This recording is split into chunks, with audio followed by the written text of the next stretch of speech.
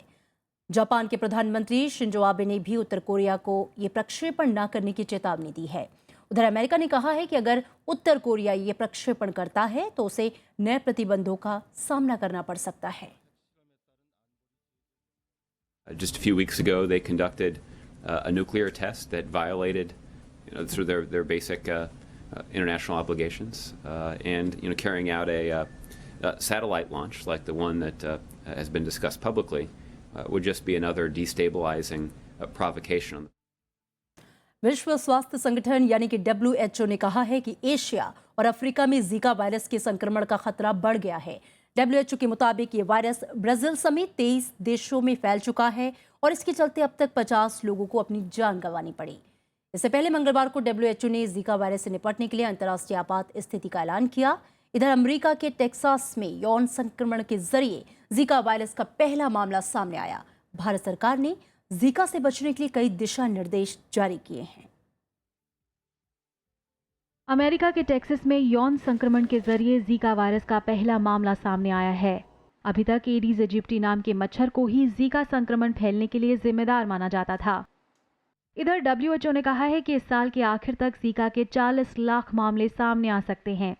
संगठन के मुताबिक जीका महामारी की तरह तेजी से बढ़ रहा है और इसके अफ्रीकी और एशियाई महाद्वीप में फैलने का खतरा है। इससे निपटने के लिए WHO ने एक रिस्पॉन्स टीम का गठन किया है।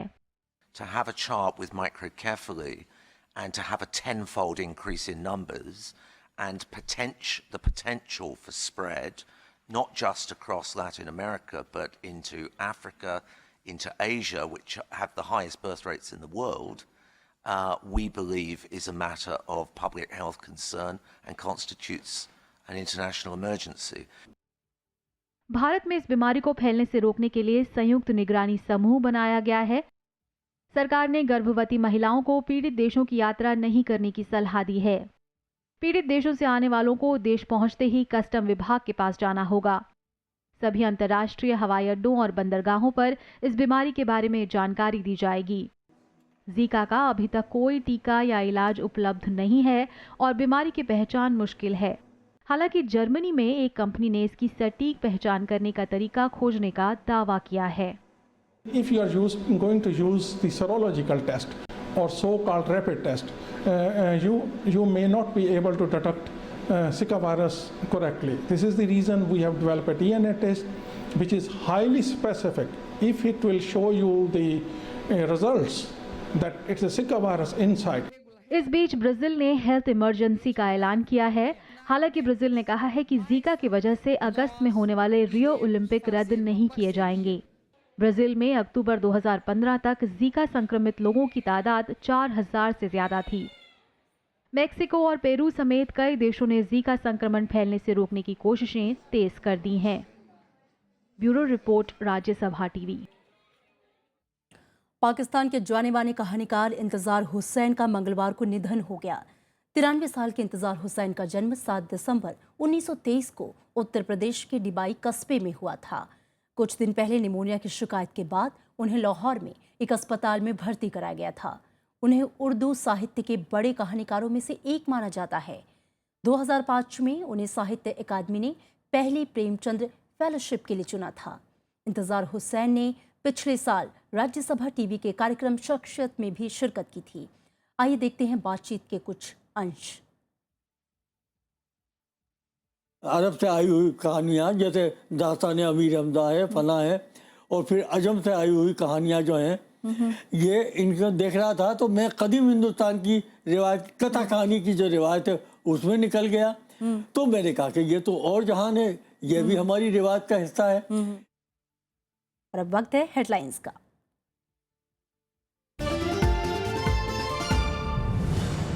राष्ट्रपति का आतंकवाद पर काबू पाने के लिए रणनीति बनाने पर जोर। आतंक के प्रायोजक देशों के बहिष्कार की अपील। अफगानिस्तान की साझा आतंकवाद निरोधी योजना बनाने की वकालत।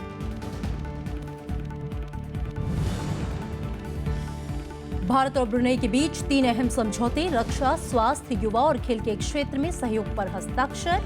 थाईलैंड के लिए आज रवाना होंगे उपराष्ट्रपति।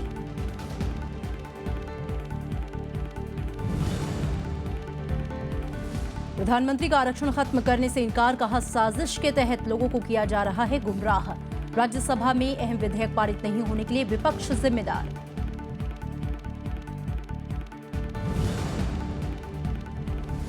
अमेरिका ने माना कि रूस बड़ी चुनौती। रक्षा मंत्री ने कहा रक्षा बजट में 2017 में 4 गुना बढ़ोतरी का रखेंगे प्रस्ताव।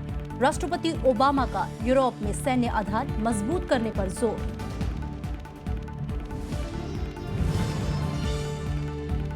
और अमेरिका में यौन संक्रमण से जीका का पहला मामला। संक्रमण से अब तक 50 से ज्यादा की मौत। एशिया और अफ्रीका में वायरस का संक्रमण बढ़ने की आशंका।